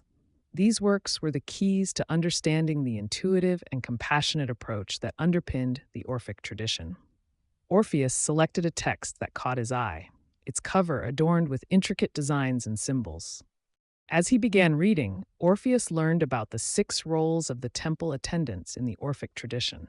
These roles were essential for maintaining the spiritual and communal life of the Orphic community. Each role was imbued with the qualities of Pisces: intuition, compassion, and a deep connection to the divine. The first role was that of the singer. This attendant was responsible for leading the community in hymns and chants, bearing symbols of music. Orpheus discovered that the singer had to master 2 significant books, one containing hymns in honor of the gods and another with reflections on the kingly life. The singer's role was to uplift the community through the power of music, creating a harmonious connection between the divine and the mortal. Next, Orpheus explored the role of the astrologer, or time watcher. This attendant bore the symbols of the star science, a dial, and a phoenix. The astrologer needed to have a deep understanding of the stars and their movements, mastering 4 books dealing with the ordering of the fixed stars, the conjunctions and variations of the sun and moon, and the risings of the stars. Orpheus marveled at the astrologer's ability to interpret celestial events and guide the community through their cosmic significance. The third role was the sacred scribe, an individual with wings on their head, carrying a book and a ruler. This attendant needed to know the sacred characters and several key texts, including those on cosmography, geography, the constitution of the sun and moon, and the planets, as well as the survey of Egypt and the chart of the Nile. The sacred scribe's duty was to document and preserve the sacred knowledge, ensuring that the community's wisdom was accurately recorded and passed down through generations. Orpheus then learned about the stolist, the overseer of ceremonies. This attendant bore the cubit of justice and the libation cup as symbols. The stolist had to master books related to the training of conductors of public cults and the victim sealing books, which detailed the worship practices and rituals, including sacrifice, first fruits, hymns, prayers, processions, and feasts. The stolist's role was to ensure that ceremonies were conducted with precision and reverence, maintaining the sacred order. The fifth role was the prophet, who carried a water vase and was followed by those who distributed bread. As the chief of the temple, the prophet needed to learn by heart the 10 hieratic books that covered laws, gods, and the discipline of priests. Orpheus reflected on the prophet's crucial role in interpreting divine will and overseeing the distribution of temple revenues, providing both spiritual guidance and practical management for the community. Finally, Orpheus examined the role of the shrine bearer, an attendant responsible for medical knowledge. This role required mastering 6 medical treatises dealing with the constitution of the body, diseases, instruments, drugs, eyes, and the maladies of women. The shrine bearer's duty was to ensure the physical well-being of the community, providing healing and medical care through a deep understanding of both spiritual and physical health. As Orpheus explored each role, he reflected on the significance of spiritual service and compassion in the Orphic tradition. The temple attendants embodied the qualities of Pisces, using their gifts to serve and uplift the community. Their intuitive and compassionate approach was essential for maintaining the spiritual and communal life of the Orphic path.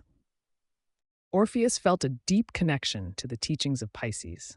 The intuitive and mystical nature of this sign resonated with his own experiences, inspiring him to deepen his spiritual practice and service. He understood that true spiritual growth required both personal exploration and compassionate service to others. With a heart full of gratitude and a mind brimming with new insights, Orpheus prepared to incorporate these lessons into the new essay. The teachings of Pisces had deepened his appreciation for the power of intuition, compassion, and spiritual service, inspiring him to continue his journey through the Orphic astral archive with a renewed sense of purpose and vision. As he closed the final text and looked around the library, Orpheus felt a profound sense of peace and fulfillment. The 6 roles of the temple attendants had shown him the importance of spiritual service and compassion. With these lessons in mind, he was ready to face the next chapter of his cosmic quest, united by the intuitive and compassionate energies he had explored and understood in the realm of Pisces. Chapter 17, A New Beginning. The House of Life's second floor, in the Library of the Nine Muses, was filled with an atmosphere of anticipation and fulfillment. Orpheus, Coryphanes, Isaac Corey, Astremes, and Hana Murasaki gathered around a large wooden table, the final version of their story laid out before them. As they began reading, a sense of pride and accomplishment filled the room. The scholars had poured their hearts and minds into this work, and it showed in the beautifully crafted narrative that unfolded. Each chapter was a testament to their collective effort, blending their unique perspectives into a cohesive and compelling story. Coryphanes was the first to speak, her eyes shining with excitement. "We've done it. This story is everything we hoped it would be. Now I can't wait to start my next opus. I'm thinking of blending poetry with visual art, creating a series of illuminated manuscripts that tell a story through both words and images." Isaac Corey nodded thoughtfully. "That sounds incredible, Coryphanes. For my next project, I'm envisioning a multimedia essay that combines prose, music, and interactive elements. It will be a deep dive into the philosophical themes we've explored, with each section accompanied by a unique musical composition." Astremes, always the critic, couldn't help but smile. "Both of your ideas are inspiring. I want to create an experimental film that incorporates elements of theater and dance, exploring the same themes but through movement and performance. It will be a living, breathing piece of art." Hana Murasaki, ever the peacemaker, added softly, "I love all of your ideas.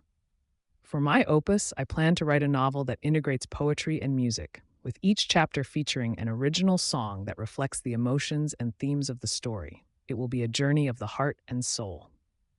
As they shared their visions, the scholars began to exchange ideas and suggestions, each offering innovative thoughts to enhance the other's projects. Coryphanes suggested using different art styles in her illuminated manuscripts to represent various emotions and themes. Isaac Corey proposed creating interactive elements in his multimedia essay that would allow readers to engage with the music and text in new ways. Astremes recommended incorporating live performances into his experimental film, blending the immediacy of theater with the permanence of film. Hana Murasaki offered the idea of using recurring musical motifs in her novel to create a sense of unity and continuity throughout the story. Orpheus watched with a smile as the scholars animatedly discussed their future projects. Their creativity and passion were boundless, and it was clear that their journey together had not only produced a remarkable story, but had also sparked new ideas and inspiration for each of them. Reflecting on their journey, Orpheus felt a deep sense of contentment. The teachings of the Orphic Astral Archive had guided them through the process, and the result was a work of art that embodied their collective wisdom and creativity. More importantly, it had forged a bond between them, a unity of purpose and vision that would continue to inspire their future creations. As the conversation wound down, the scholars sat back, satisfied with their achievements and excited for what lay ahead. Orpheus stood and raised a hand, drawing their attention. We have accomplished something truly remarkable here, he said, his voice filled with pride. This story is a testament to our collective effort, our dedication, and our creativity. But it is also just the beginning. The ideas we have shared today are a glimpse of the amazing works we will create in the future. Let us continue to support and inspire each other as we embark on these new journeys. The scholars nodded in agreement, their faces glowing with enthusiasm. They had not only completed their story, but had also laid the foundation for future masterpieces. With a final look at the completed manuscript, they each felt a sense of closure and anticipation for the new chapters they would write in their artistic lives. Orpheus smiled, content with the knowledge that their work together had been a success. The journey through the Orphic astral archive had enriched their minds and spirits, and it was clear that their collective creativity would continue to shine brightly in the works to come. As they left the library, the air was filled with a sense of accomplishment and optimism. The House of Life had witnessed the birth of a remarkable story and the promise of many more to come. United by their shared vision and inspired by the teachings of the Orphic tradition, Orpheus and the scholars looked forward to a future filled with creativity, innovation, and artistic expression. Chapter 18: The Price of Knowledge. In a shadowy, hidden corner of the Orphic astral archive, the air grew thick with an unsettling presence.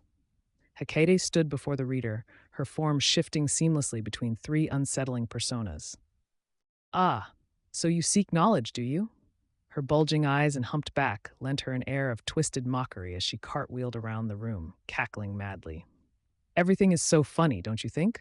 Want to know a spell, little one? For a price, of course. Nothing is free, not even in the realms of magic.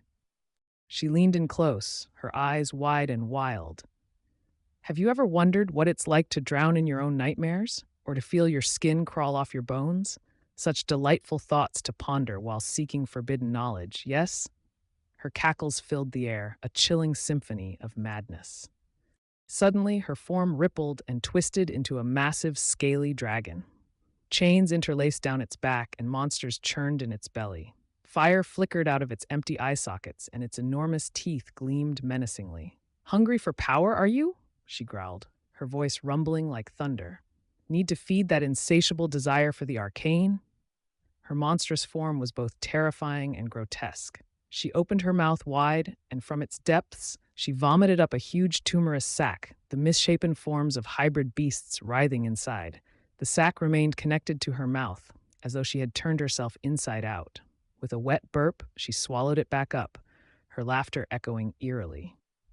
Just as abruptly, she became a seductive, youthful maiden, her voice like honey laced with poison. Giggling, she restrained a pack of gigantic black hellhounds that strained against their chains, their red eyes glowing with malevolent intent. "Oh, look at you, desperate for secrets," she said with a smirk, her voice filled with cruel amusement. "Do you really think you can handle this? It's cute, really. But don't worry, I'll show you the way, even if you're a bit underwhelming." Her smile was as beautiful as it was perilous, her words a mix of flirtation and scorn. The hellhounds snarled and snapped, their presence an added layer of terror. Hecate's personas flickered rapidly, creating a whirlwind of unsettling energy around the reader. "You wish to learn a spell, then?" she said, her voices blending into an eerie harmony. "Very well. I shall teach you how to create a spell that binds and unbinds, a spell of transformation, as befits the ever-changing nature of the cosmos." The process began with gathering the essential components: a strand of hair from a wise old owl, the breath of a newborn child, and the ash of a fallen star. Each ingredient held specific significance, symbolizing wisdom, new beginnings, and celestial power. "Stir the pot, dearie, and feel the magic brew," she jeered, her eyes bulging as she cackled. "Do you know the feeling of spiders nesting in your brain? It's quite the sensation." "Feed the flames, let the power grow," she bellowed, her monstrous dragon form roaring with delight as the mixture bubbled and steamed. "Bind and unbind, transform and transcend. Let the magic weave through the fabric of reality," she sang, her voice melodic and entrancing as the seductive maiden. The hellhounds growled in unison, adding a menacing chorus. "Not that you'll ever get it right, but hey, at least you tried." As the spell took shape, Hecate's personas intertwined, her presence a mesmerizing dance of chaos and order. The cauldron glowed with an otherworldly light, the spell complete and ready to be cast. With a final flourish, she presented the spell to the reader. Here it is, a spell of transformation. In the ancient tongue, she said, her voice a harmonious blend of her three personas. Use it wisely, for magic always comes with a price. The spell, written in ancient Greek dactylic hexameters, shimmered with power. Archometha phraseste, dynamis en tis logis. Desma lin, και τα δε πεπραγμένα πάντα. Χρήσης εν μαγεί κοσμικής της ένωσης. Κάλλιστον φάος εκ δεδάλων τέχνης. Translation: We begin to speak of powers in words, to bind and to unbind all that has been done. Use in magic the unity of the cosmic, the most beautiful light from the art of creation.